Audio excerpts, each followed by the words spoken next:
Hello കുഞ്ഞുങ്ങളെ, എല്ലാവർക്കും സ്വാഗതം. അപ്പോൾ ഇന്നത്തെ വീഡിയോയിൽ നമ്മൾ നോക്കാനായിട്ട് പോകുന്നത് ഇക്കായി ദോ. ഇക്കായി ദോ എന്ന് വെച്ചാൽ എന്താ? യൂണിറ്റ് 2 നോക്കാനായിട്ട് പോകുന്നത്. നോക്കിക്കേ, കണ്ടോ? ആദ്യമേ നമുക്ക് മനസ്സിലാവുന്നുണ്ടല്ലേ? തുടക്കത്തിൽ തന്നെ എന്താ നമുക്ക് കാണാൻ പറ്റുന്ന ദൃശ്യം? നോക്കിക്കേ, എന്താ മനസ്സിലാകുന്നേ? മഴ അല്ലേ? മഴ പെയ്തിട്ട് കണ്ടോ, എല്ലാ ജീവികളും വളരെ സന്തോഷത്തില. വാ കിത്തനാ സുന്ദർ മസാലൂട്ടേ, എന്ത് മനോഹരമാണല്ലേ എന്നാ പറയുന്നത്. നോക്കിക്കേ, കണ്ടോ? ഒത്തിരി ദൃശ്യങ്ങൾ നമുക്ക് ഇതിൽ കാണാനായിട്ട് പറ്റുന്നുണ്ട്. മഴയുണ്ട്. നോക്കാം. അപ്പോൾ ചാപ്റ്റർ 1 എന്താ? യൂണിറ്റ് 1ൻ്റെ പേരെന്താ? അനൂട്ടി ഛാങ്കിയ, വ്യത്യസ്ത തരത്തിലുള്ള ദൃശ്യങ്ങൾ. ഓക്കെ, നോക്കാം. ആദ്യം തന്നെ എൻ്റെ ഫസ്റ്റ് ചാപ്റ്റർ തന്നെ കവിതയാണ്. നമുക്കൊരു കവിതയിലൂടെ നമുക്ക് എന്ത് ചെയ്യാം? ഈ ചാപ്റ്റർ തുടങ്ങാം. ഓക്കെ അല്ലേ എല്ലാവരും? വളരെ ശ്രദ്ധിച്ച് സന്തോഷത്തോടെ ഇരിക്കണം കേട്ടോ. ഓക്കെ, നമുക്ക് നോക്കാം. കവിത എന്ന് വെച്ചാൽ എന്താ? പോയം അല്ലേ? ആദ്യം നമ്മളൊരു ചാപ്റ്റർ പഠിക്കുമ്പോൾ അത് ഏത് തരത്തിലുള്ള രചനയാണ്, ആ രചനയുടെ പേരെന്താണ്, ഇനി ആ രചന എഴുതിയ ആരാണ്, ഈ 3 കാര്യങ്ങൾ നമ്മൾ ശ്രദ്ധിക്കണം. നോക്കിക്കേ, കിസ് തരക്ക് രചന ഹേ, ഏത് തരത്തിലുള്ള രചനയാണിത്? കവിത. അപ്പം ഞാൻ ചോദിക്കുവാണ്, കവിത കാ നാം ക്യാ ഹേ? കവിതയുടെ പേരെന്താണ്? ബാദൽ. ബാദൽ എല്ലാവർക്കും അറിയാം അല്ലേ? ബാദൽ എന്ന് വെച്ചാൽ എന്താ? മേഘം. അപ്പോൾ അടുത്ത എൻ്റെ ചോദ്യമാണ്, ശ്രദ്ധിച്ച് കേൾക്കണം. എന്നാൽ ബാദലല്ലേ നമ്മൾ പറഞ്ഞ കവിത? കവി കോൺ ഹേ? കവി ആരാ? ഡോക്ടർ ശ്രീ പ്രസാദ്. വായിച്ചേ, ഡോക്ടർ ശ്രീ പ്രസാദ്. ഓക്കെ, അപ്പോൾ ഇനി നമുക്ക് ചാപ്റ്ററിലോട്ട്, കവിതയിലോട്ട് പോകാം. നോക്കിക്കേ, ആദ്യം ഞാൻ വായിച്ചു തരാം.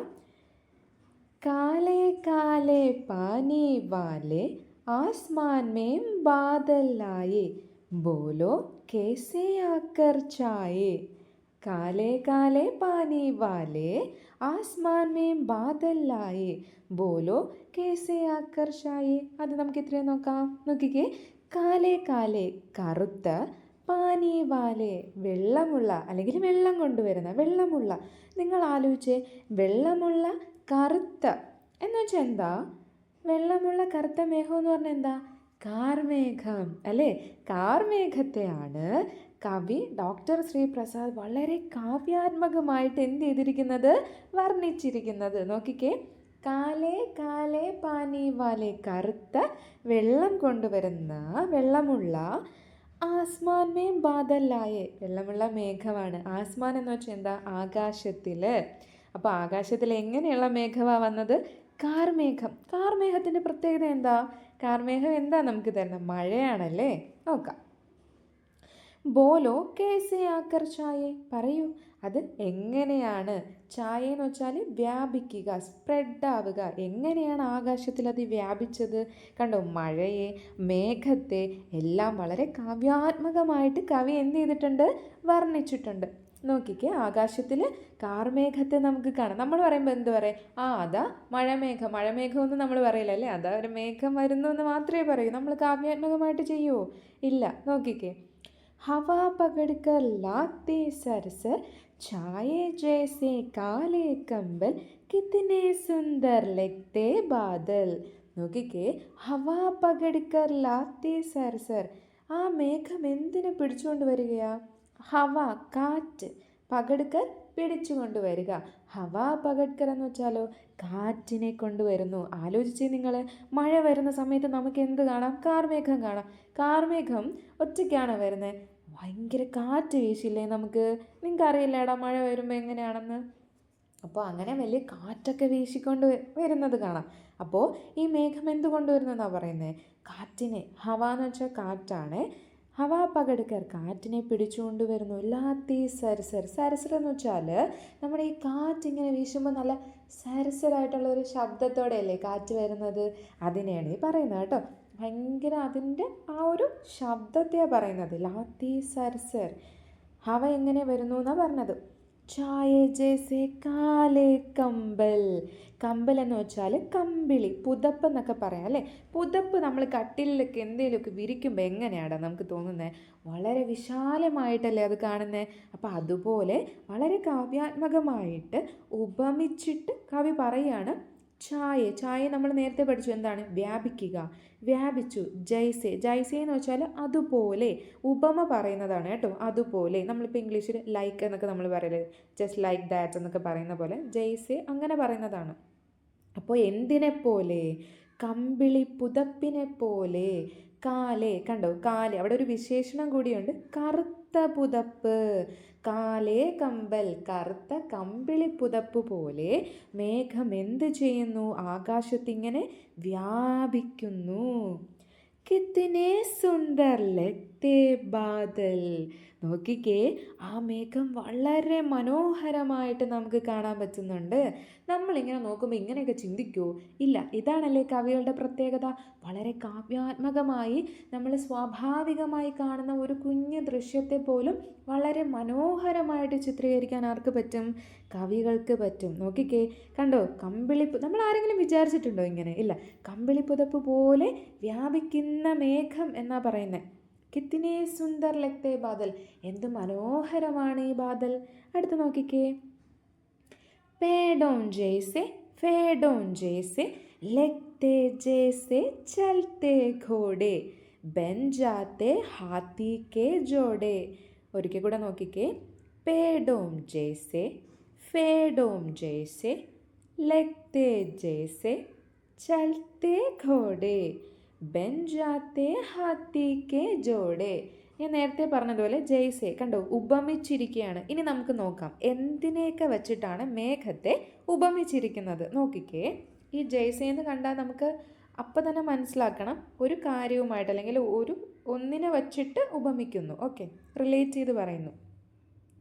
പേടോം ജയ്സെ, മരങ്ങളെപ്പോലെ. ഫേഡോം ജയ്സെ, ഫേഡോം എന്ന് വെച്ചാൽ എന്താ? നോക്കിക്കേ, കണ്ടോ? ചെമ്മരിയാടുകളെപ്പോലെ. ചെമ്മരിയാടുകളുടെ കൂട്ടം നിങ്ങൾ കണ്ടിട്ടില്ലേ? വളരെ വിശാലമായിട്ടുള്ളതാണല്ലേ. മരങ്ങളെപ്പോലെ, ചെമ്മരിയാടുകളെപ്പോലെ. ലഗ്തേ ജൈസെ ചൽത്തേ ഘോടെ.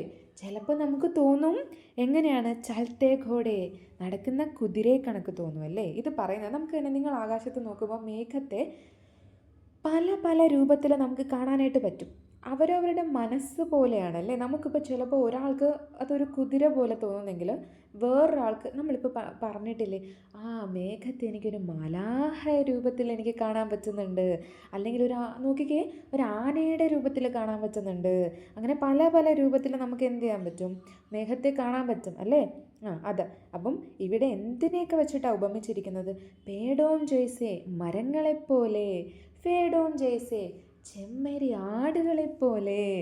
ലഗ്തേ ജൈസെ ചൽത്തേ ഘോടെ, നടക്കുന്ന കുതിരയെപ്പോലെ. കൊള്ളാമല്ലോ. കുതിരയെപ്പോലെ എന്ത് ചെയ്യുന്നുണ്ട്? മേഘത്തെ തോന്നുന്നുണ്ട്. ബൻ ജാത്തെ ഹാത്തി കെ ജോടെ. ഹാത്തി എന്താ? ആന. ആനകളുടെ കൂട്ടത്തെ പോലെയൊക്കെ നമുക്ക് തോന്നുന്നുണ്ടല്ലേ. അതാ, മേഘത്തിന് പല പല രൂപമാവാൻ പറ്റും, പക്ഷെ നമുക്ക് തോന്നുന്നതാണല്ലേ. നോക്കിക്കേ, കണ്ടോ? ഇവിടെ നമുക്ക് കാണാൻ പറ്റുന്നുണ്ടല്ലേ ഈ ഒരു ദൃശ്യത്തിൽ. ഇതിപ്പോൾ നോക്കുമ്പോൾ ആനയായിട്ട് തോന്നുന്നില്ലേ? ആനയുടെ തുമ്പിക്കൈ, ആനയുടെ ചെവി, ആനയുടെ ആ ഒരു രൂപമുണ്ടല്ലേ, അതുപോലെയാണ് തോന്നുന്നത്. ഓക്കെ, അപ്പോൾ അതിത്രയും മനസ്സിലായല്ലോ. നമുക്ക് അടുത്തതിലോട്ട് പോവാം. നോക്കിക്കേ, നൻഹേ ജൽക്കൺ ഗയേ ഭാബ് ബൻ, ഉസി ഭാബിനെ ठंडक पाई, बादल बरसे बरसा आई. ഒരിക്കൽ കൂടെ നോക്കിക്കേ, നൻഹേ ജൽക്കൺ ഗയേ ഭാബ് ബൻ, ഉസി ഭാബിനെ ठंडक पाई, बादल बरसे बरसा आई. നോക്കിക്കേ, നൻഹേ ജൽക്കൺ, ചെറിയ ജലകണങ്ങൾ. ഇവിടെ നോക്കാം, മഴ പെയ്യുന്നത് എങ്ങനെയാണെന്ന് എല്ലാ കൂട്ടുകാർക്കും അറിയാം അല്ലേ. നോക്കാം. അപ്പോൾ അതിനെ കവി കാവ്യാത്മകമായിട്ട് പറയുന്നുണ്ട്. നൻഹേ ജൽക്കൺ. ജൽക്കൺ എന്താ? ജലകണങ്ങളല്ലേ, കുഞ്ഞു കുഞ്ഞ് ജലകണങ്ങൾ, തുള്ളികൾ. നൻഹേ ജൽക്കൺ, ചെറിയ ജലകണങ്ങൾ. ഗയേ ഭാബ് ബൻ, എന്തായിട്ടാണ്? ഭാബ് എന്ന് വെച്ചാൽ നീരാവിയായിട്ട്. നമ്മൾ പഠിച്ചിട്ടില്ലേ, നീരാവിയായിട്ട് ഇങ്ങനെ മുകളിലോട്ട് പോകുന്നു. അതാ പറയുന്നത്, ചെറിയ ജലകണങ്ങൾ എന്ത് ചെയ്യുന്നു? നീരാവിയാകുന്നു. ഉസി ഭാബിനെ ടണ്ടക് പായി. ഉസി ഭാബ് എന്ന് വെച്ചാൽ എന്താ? ആ നീരാവി ടണ്ടപ്പായി. കണ്ട മുകളിൽ വായിച്ചേ, നീരാവി തണുത്തുറഞ്ഞ്. ആ നീരാവി തണുത്ത് ഉറഞ്ഞ് ബാദൽ ബെർസേ ബെർസായി. നമുക്കറിയാമല്ലേ, അങ്ങനെയല്ലേ കാർമേഘങ്ങൾ, ഈ ജലകണങ്ങളിങ്ങനെ നീരാവിയായിട്ട് അല്ലെങ്കിൽ ആവിയായിട്ട് മുകളിലോട്ട് പോയിട്ട് എന്ത് ചെയ്യുന്നു, അവിടെ വെച്ച് തണുത്തുറഞ്ഞ് മേഘങ്ങളാകുന്നു. ഇതിനെയാണ് കാർമേഘങ്ങൾ എന്ന് പറയുന്നത്. കാർമേഘങ്ങളല്ലേ നമുക്ക് മഴ പെയ്യിപ്പിക്കുന്നത്, അതെ അല്ലേ? അപ്പോൾ എന്താണ്, ഈ കാർമേഘങ്ങൾ അവിടെ തണുത്ത്, ഈ നീരാവി തണുത്ത് കാർമേഘങ്ങൾ ഉണ്ടായി, അതെന്തായി മാറുന്നു, മഴയായിട്ട് മാറുന്നു. ബാദൽ ബെർസെ, കാർമേഘം പെയ്യുന്നു എന്നാണ്. കാർമേഘം പെയ്യുന്നു എന്ന് വെച്ചാൽ എന്താ, മഴ പെയ്യുന്നു എന്നാണല്ലേ. ബെർസായി, അങ്ങനെ മഴ പെയ്യുന്നു. അപ്പോൾ നോക്കിക്കേ, കണ്ടോ, നൻഹേ ജൽകൺ, ചെറിയ ജലഗണങ്ങൾ എന്താവുന്നു, നീരാവിയായി. ആ നീരാവി തണുത്തുറഞ്ഞിട്ട് മഴയായിട്ട് പെയ്യുന്നു അല്ലേ. വളരെ മനോഹരമായിട്ടല്ലേ എഴുതിയിരിക്കുന്നത്. നോക്കിക്കേ, നൻഹേ ജൽകൺ ഗയേ ഭാബ് ബന്നുസി ഭാബിനെ ടണ്ടക് പായി ബാദൽ ബർസേ ബർസായി. അടുത്ത് നോക്കിക്കേ, കർത്തേ ഗഡ് ഗഡ് ആത്തെ ബെഡ് ബെഡ് बिजली बादल को चमकाए अंधियारे में राख दिखाए. കർത്തേ ഗഡ് ഗഡ് ആത്തേ ബെഡ് ബെഡ്. നമ്മൾ നേരത്തെ കാറ്റിൻ്റെ ആ വോയിസ് പഠിച്ചതുപോലെയാണ് ഇവിടെ മേഘങ്ങൾ വളരെ സോഫ്റ്റായിട്ടും പതിയെ മിണ്ടാതെ ഒളിച്ചാണോ ഇവിടെ വരുന്നത്? അല്ല അല്ലേ, ഒത്തിരി സൗണ്ട് നമുക്ക് കേൾക്കാൻ പറ്റില്ലേ. അത് കൂട്ടിയിടിക്കുന്നതായാലും ഗഡ് ഗഡ് ബെഡ് ബെഡ് അങ്ങനെയുള്ള സൗണ്ടാണ് ഇവിടെ പറയുന്നത്. ഗിറെന്നൊക്കെയുള്ള ഒരു സൗണ്ട് കേൾക്കുന്നില്ലേ നമ്മൾ. അപ്പോൾ അതാ പറയുന്നത്, കർത്തേ ഗഡ് ഗഡ് ആത്തേ ബെഡ് ബെഡ്, അങ്ങനെ സൗണ്ട് ഉണ്ടാക്കിയിട്ട് വരുന്നു. അപ്പം ഇടിയും മിന്നലും എല്ലാമായിട്ട് വരുന്നുണ്ടല്ലേ. എന്നിട്ട് പറയുന്നുണ്ട്, ബിജലി ബാദൽക്കോ ചമക്കായേ. ബിജലി എന്ന് വെച്ചാൽ എന്താ, മിന്നൽ അല്ലേ. എന്താ, മിന്നൽ. മിന്നൽ ബാദൽക്കോ ചമക്കായേ, മേഘത്തിനെ തിളക്കമുള്ളതാക്കുന്നു. ചമക്കിനെ തിളങ്ങുക. ബാദൽക്കോ ചമക്കായി എന്ന് വെച്ചാൽ എന്താ, മേഘത്തെ തിളക്കമുള്ളതാക്കുന്നു. അതായത് എന്താണ്, മിന്നലല്ലേ, അതിൻ്റെ പ്രകാശം മേഘത്തെ എങ്ങനെയാക്കുന്നു, തിളക്കമുള്ളതാക്കുന്നു. നോക്കിക്കേ, അന്തിയാരേ മേ രാഖ് ദിഖായേ. അന്തിയാരേ എന്ന് വെച്ചാൽ അന്തേര. അന്തേര എന്ന് വെച്ചാൽ എന്താ, ഇരുട്ട് അല്ലേ. ഇരുട്ടിൽ ഈ മിന്നലിൻ്റെ പ്രകാശം നമുക്ക് എങ്ങനെയാണ് തോന്നുന്നത്, വളരെ പ്രകാശപൂരിതമായിട്ടല്ലേ. ഇരുട്ട്, നമുക്കൊരു ലൈറ്റ് അടിക്കുമ്പോൾ നമുക്കറിയാമല്ലോ അവിടെ പ്രകാശം വന്നു. അപ്പോൾ മിന്നൽ എന്താ പറയുന്നത്, അന്തിയാരോമേം, ഇരുട്ടിൽ രാഹ് ദിഖായേ. രാഹ് എന്ന് വെച്ചാൽ എന്താ, വഴി കാണിക്കുന്നു അല്ലേ. ഇരുട്ടിൽ വഴി കാണിക്കാൻ വരുന്നത് ആരാ, ബിജലി. ആ ബിജലി എന്ത് ചെയ്യുന്നു, മേഘത്തെ തിളക്കമുള്ളതാക്കുന്നു. ഓക്കെ അല്ലേ. അടുത്ത നോക്കിക്കേ, മോർ മകൻ മൻ ചൂം ചനൻ ചൻ ചൂം ചൂം കർ നാച്ച് ദിഖായേ ഹുഷ് ഹോ കർ ഗാന ഗായേ. മോർ മകൻമൻ. ഇവിടെ നോക്കിക്കേ, മകൻമൻ മീനിങ് എഴുതിയിട്ടുണ്ട്. എന്താ, സന്തോഷത്തോടെ. നിങ്ങൾ ആലോചിച്ചിട്ട് അല്ലെ, ശ്രദ്ധിച്ചിട്ടുണ്ടോ, കണ്ടിട്ടുണ്ടാവും അല്ലേ. മഴ പെയ്യുമ്പോൾ ആർക്കാ ഏറ്റവും കൂടുതൽ സന്തോഷം വരിക, ആ മയിലിനല്ലേ. അപ്പോൾ മയിൽ എന്ത് ചെയ്യുന്നു, സന്തോഷത്തോടെ നൃത്തം ചെയ്യും അല്ലേ. പക്ഷെ നമ്മളൊക്കെ എന്ത് ചെയ്യും, മഴ പെയ്യുമ്പോൾ പെട്ടെന്ന് ഓടി എന്ത് ചെയ്യും, എവിടെയെങ്കിലും നമുക്ക് എന്ത് ചെയ്യാം, ഒതുങ്ങി നിൽക്കാമെന്ന് പറഞ്ഞിട്ട് മാറിപ്പോകും അല്ലേ. അപ്പോൾ മഴയത്ത് ഭയങ്കരമായിട്ട് നൃത്തം ചെയ്യുന്നുണ്ട് ആരാ, മയിൽ. നോക്കിക്കേ, മയിൽ. മോറെന്ന് വെച്ചാൽ എന്താ, മയിൽ. മകൻ മൻ ചൂം ചനൻ ചൻ ചൂം ചൂം കർ നാച്ച് ദിഖായേ. ചൂം കർ നാച്ചന എന്ന് വെച്ചാൽ എന്താ, ഉല്ലാസത്തോടെ നൃത്തം ചെയ്യുക. മയിൽ എങ്ങനെയാണ് നൃത്തം ചെയ്യുന്നത്, വളരെ ഉല്ലാസത്തോടെ അതിൻ്റെ പീലിയൊക്കെ വിടർത്തി എന്ത് ചെയ്യുന്നുണ്ട്, മഴയത്ത് ഭയങ്കരമായിട്ട് നൃത്തം ചെയ്യുന്നുണ്ട്. ഘൂമിന കറങ്ങുകയാണ് കേട്ടോ. ഇവിടെ ചൂംകർ എന്നാണ്. അപ്പോൾ ഉല്ലാസത്തോടെ അത് നൃത്തം ചെയ്യുന്നു. ഹുഷ് ഹോ കർ ഗാന ഗായേം. ഖുഷ് ഹോന സന്തോഷിക്കുക, സന്തോഷത്തോടെ പാട്ടുകൾ പാടുന്നു, പാട്ട് പാടുന്നു. കണ്ടോ, മഴ പെയ്യുമ്പോൾ ആദ്യം നമ്മൾ മേഘത്തെ കണ്ടു, പല രീതിയിലുള്ള പല രൂപത്തിലുള്ള മേഘം. അത് കഴിഞ്ഞിട്ട് മഴ പെയ്യുന്നു, മഴ എങ്ങനെ പെയ്യുന്നു എന്ന് പഠിച്ചു. പിന്നെ ആ മിന്നൽ പഠിച്ചു, അതിൻ്റെ പ്രകാശം എങ്ങനെയാണെന്ന് പഠിച്ചു. അത് കഴിഞ്ഞിട്ട് ആ മഴയത്ത് സന്തോഷിക്കുന്ന പല പല ജീവികളെ പഠിക്കുകയാണ്. മയിലിനെ നമ്മൾ പഠിച്ചു. അത് കഴിഞ്ഞിട്ട് ഇനി നോക്കിക്കേ, ബർസേ ബാദൽ കൽ കൽ ചൽ ചൽ തൈർ ചലി കാഗസ് കി നയ്യ പൂഞ്ചുടാക്കർ ഭാഗി ഗയ്യ. നോക്കിക്കേ, ബർസേ ബാദൽ, ഇങ്ങനെ മഴ തകർത്തിട്ട് പെയ്തുകൊണ്ടിരിക്കുവാണ്. കൾ ചൾ ചൾ. മഴ പെയ്യുമ്പോൾ എങ്ങനെയാ? കളകളമായിട്ടല്ലേ, ഇങ്ങനെ അങ്ങനെ ആ ഒരു സൗണ്ടിലാണ്. ഇപ്പോൾ ഇത് മൂന്നാമത്തെ സൗണ്ടല്ലേ നമ്മളിങ്ങനെ പഠിക്കുന്നത്. ആ, കൾ ചൽ ചൽ. ടയർ ചലി കാഗസ് കി നയ്യ. കാഗസ് കി നയ്യ എന്ന് വെച്ചാൽ നാവ്. എന്താണ്? തോണി. കപ്പൽ, തോണി നമുക്ക് പറയാം. കാഗസ് കി നയ്യ എന്ന് വെച്ചാൽ എന്താ പറയുക? നമ്മൾ കടലാസിൽ നമ്മൾ ചെറിയ തോണി അല്ലെ, കപ്പൽ പോലെ, ബോട്ട് പോലെയൊക്കെ നമ്മളിങ്ങനെ ഉണ്ടാക്കും അല്ലേ മഴയത്ത്. അത് എപ്പോഴും പിള്ളേർ ചെയ്യുന്നതാണ്, നിങ്ങളും ചെയ്യുന്നതായിരിക്കും അല്ലേ. മഴ പെയ്യുമ്പോൾ എന്ത് ചെയ്യും? അധികം ജലം ഇങ്ങനെ, വെള്ളം ഇങ്ങനെ ഒഴുകുന്ന സമയത്ത് ഒരു ഐഡിയ തോന്നിയിട്ട് കടലാസ് എടുക്കുന്നു, അതിനെ എന്ത് ചെയ്യുന്നു? ബോട്ട് തയ്യാറാക്കുന്നു. എന്നിട്ട് എന്ത് ചെയ്യും? ആ വെള്ളത്തിലോട്ട് ഇങ്ങനെ വിട്ടു കൊടുക്കും അല്ലേ. അതുപോലെയാണ് ടയർ ചൊലി, നീന്തുക. കണ്ടോ? ടയർ ചൊലി കാഗസ് കി നയ്യ. ഞാനിങ്ങനെ പറയുമ്പോൾ ആ ദൃശ്യം നിങ്ങളുടെ മനസ്സിലോട്ടൊന്ന് ആ ദൃശ്യം നിങ്ങളുടെ മനസ്സിലോട്ടൊന്ന് കൊണ്ടുവന്നേ. ടയർ ചലി കാഗസ് കി നയ്യ. എങ്ങനെയാണ്?